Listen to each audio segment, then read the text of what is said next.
here's the box. Here's the base box. And here's all the components as I have them in there right now. I like this tray. I don't know where we got these trays, but it's nice because it has a curved bottom. It makes getting the cubes out of the box a little easier.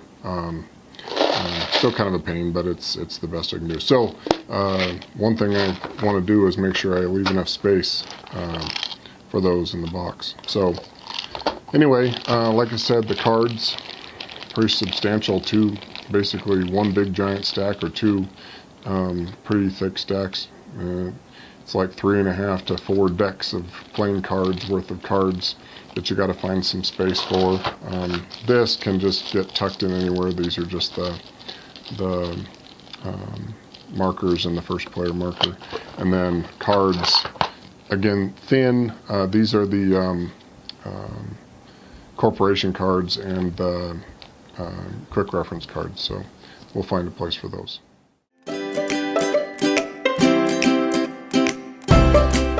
So here's the right side, the correct side of the ruler. Seems like the cleaner edge here. So I'm going to come over 1, 2, 11/16 is just shy of 3/4.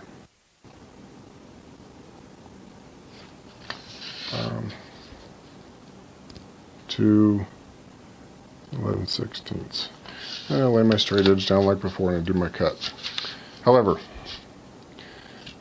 I am fortunate enough to have a wood shop downstairs. Part of my wood shop is a bandsaw. A bandsaw cuts through this stuff like butter. So let's go to the wood shop. Pan around a little bit. We've got some pile of lumber over there. Hold on a second. Who's that? Hello everyone. That's Kate. Dad's video. I'm Caitlin. Hello. That's Caitlin. Hello. Alright, so back to business. We're going to be using this saw right here. This is the bandsaw.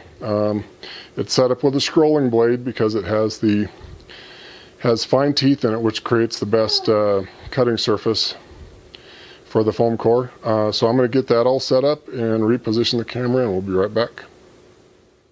Okay, so here we are at the bandsaw, and I've already set it up for the dimension, the 2 and 11/16. This is to match the height of the inside of the box, minus a 1/16 of an inch because of the base material, the picture frame matting. And so we're going to do a cut. So what I have in here, like I said, is a scrolling blade because it creates a better finish on the cut. So I'm going to turn it on, and we're going to get going.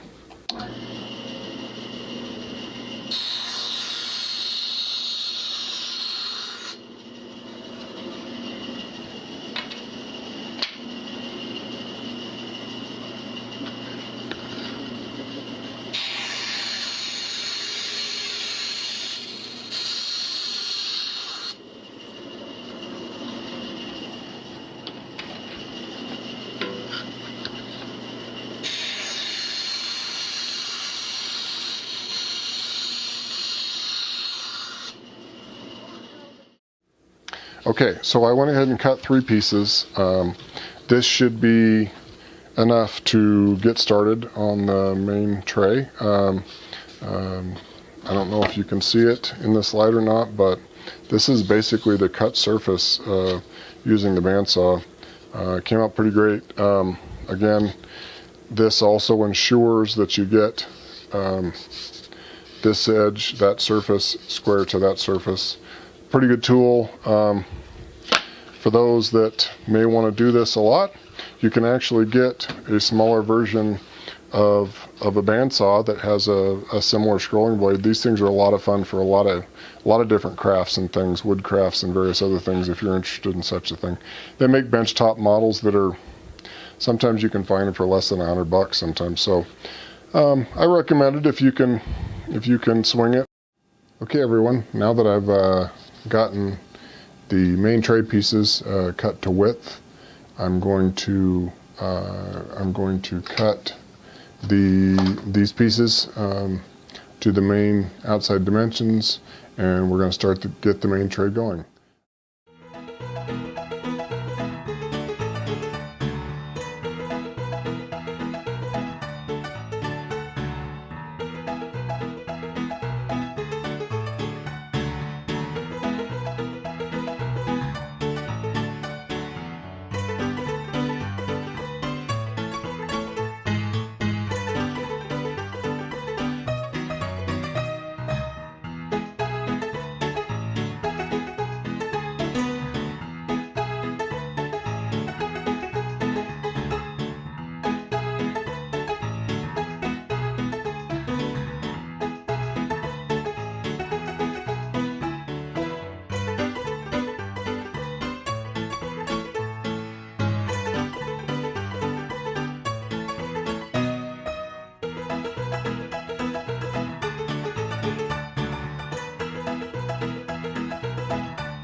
Okay, so I've got the four sides cut. Two of the corners are fixed. I left one loose because now I'm going to cut the intermediate piece here. This piece that goes across here, and I want to make sure that if I cut it too long or too short, I want to make sure I have a way to fix it. So I'm leaving this one loose for the moment.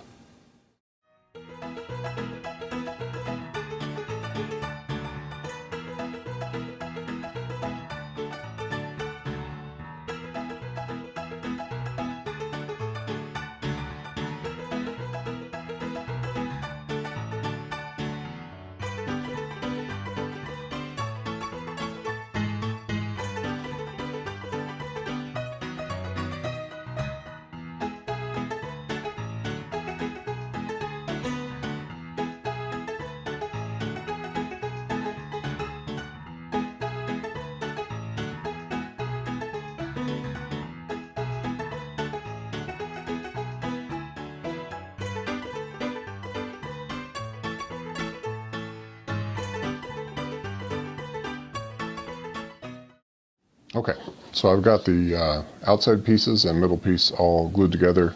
I'm going to do another quick fit check here. This is also a good opportunity to, if you haven't got the rest of it planned out yet, as far as where you want the components to go, now is a good time to do it.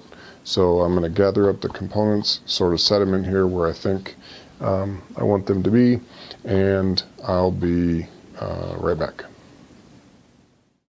Okay, so I played with the component position in here a little bit. I was kind of hoping that I would have enough space to be able to put the cards vertically in this space here, but there's too many cards. So what I think I'm going to do is, like I built a little sub tray for these hex tiles, I'm going to build a little tray for the cards as well. Now that's going to serve two purposes. I'm not going to make that tray as high as this because I don't need to. But also, what's left to put in the box is the board. Now you'll see that the board sits down in the box by a good 3/4 of an inch or so. The only other things left to put in the box are the instructions and the player mats, and those fit within the footprint of the board. So I'm not worried about those too much, but I think what I want to do is, again, knowing that there's an expansion coming out, is I want to build the card tray up such that the board with the player mats and the instructions sit right at the top of the box. Right? So what I also will then need to do is either build a divider that runs through here to support this other end of the board, or I think there might be enough space. I might have to change containers. This is sort of the elephant in the room, if you will. I might have to change containers to a smaller container and build a sort of a double wall, but lower in here, so that the edge of the board has something to set on. Now I'm going to play with that, and I will come back when I've figured it out.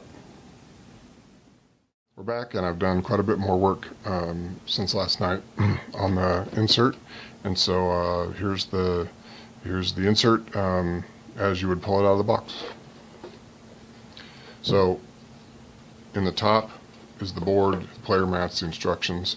I may still need to come up with some sort of a filler layer here just to keep everything tight in the box. Like I said, with the expansion may fill up that gap, maybe even more. So we'll see what that's like. But at least I have some space here in case it is just a board or whatever it is. So when you pull the board and the instructions out,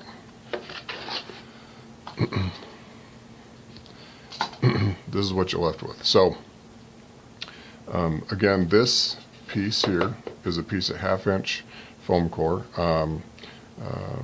it's just a gap filler, but it also serves the purpose of holding in all of the currency bits. So if I pull this out, now you see all the little player colors in these. Again, these are the really useful brand of containers, Office Max or whatever. The card tray you can pull out. So in this, again, like I said in the previous video, I made them so that the cards were slanted in like this. You can, after you shuffle them, you can grab a section of cards and deal them out however you want to do it. Or if you want the whole stack, you just flop it open and pull the cards out. You can see that there's a slanted piece in there to keep them at the right profile. So get those back in, keep them level with the top. Okay, so that would go in that space. This, I explored trying to fit this container into the bottom here. The dimensions wouldn't quite work. I really liked it because it has the rounded corners, makes it easier to get things out, but so that wouldn't fit, so I went ahead and made a tray for these. I gave them a little sort of chamfered piece in here, again, to make it easier to pick them out of the tray. This can just come right out and sit on the table, and you can play. You might be seeing the little white around here. That's just the glue that's still drying, holding those little chamfered pieces in. And then again, I kept the insert that was in the box, and I used it for the bottom. I have a space here. Oh, so the hex tiles come out of there. We'll see once I start shaking the box around if these stay in place. If they don't, I'm going to cut some pieces of foam core to sit on top to kind of hold those down, but I think they'll be fine. So then when you're all done playing, you put it back in the box like so, like so. Put the spacer in there. The spacer's there really to sort of level things out at this point. The board goes there, the player mats and the instructions, and the lid. Nice and tight.